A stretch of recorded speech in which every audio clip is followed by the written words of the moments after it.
aux Aloses. Et donc après, lorsqu'ils voulaient prendre Azemmour en 1513, qu'ils avaient pris d'assaut, on a pensé à sécuriser, parce que la mentalité militaire, c'est toujours de la stratégie. On a pensé comment sécuriser ce lieu qui est loin de la mer, par 1 kilomètre à peu près, et donc au bord d'un fleuve qui n'est pas toujours facile à la navigation. Et donc il fallait trouver l'arrière-base, qu'on appelle le jargon militaire, l'arrière-base, pour cet Azemmour. Et c'était donc la baie de Mazagan, pour laquelle va dire Diogo de Bragança, ou le duc de Bragança, au meilleur port du monde, le meilleur port du monde.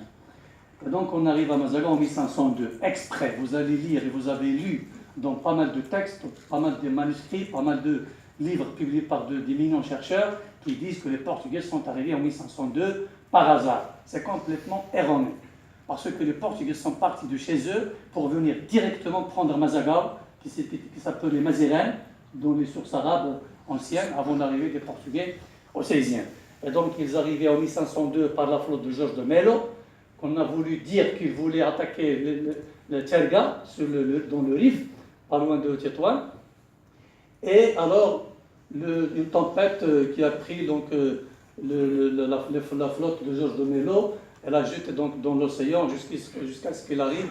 Elle trouve Mazagan qui ouvre les bras pour accueillir ce beau gentleman Georges de Melo. C'est complètement erroné. Pourquoi? Parce que le Portugal était en conflit constant et acharné contre la Castille. L'Espagne n'était pas encore constituée en tant que royaume. La Castille, je dis bien que c'était là. Et donc il fallait toujours revenir au pape de Rome pour se départager. Et donc l'arbitrage via le pape de Rome par des bulles qui partageaient les conquêtes entre la Castille et le Portugal.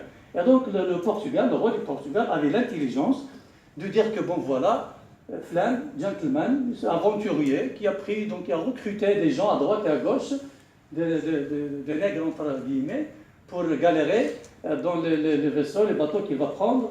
Et après, donc, il arrive quelque part, on l'accueille avec des roses et des fleurs.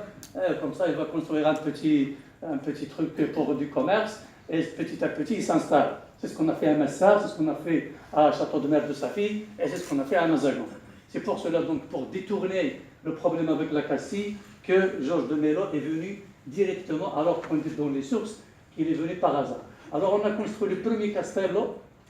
Ce n'est pas un castello réel comme Mogador, mais c'est faux aussi, on appelle le castello le château Manuelin. Mais la première citadelle, on a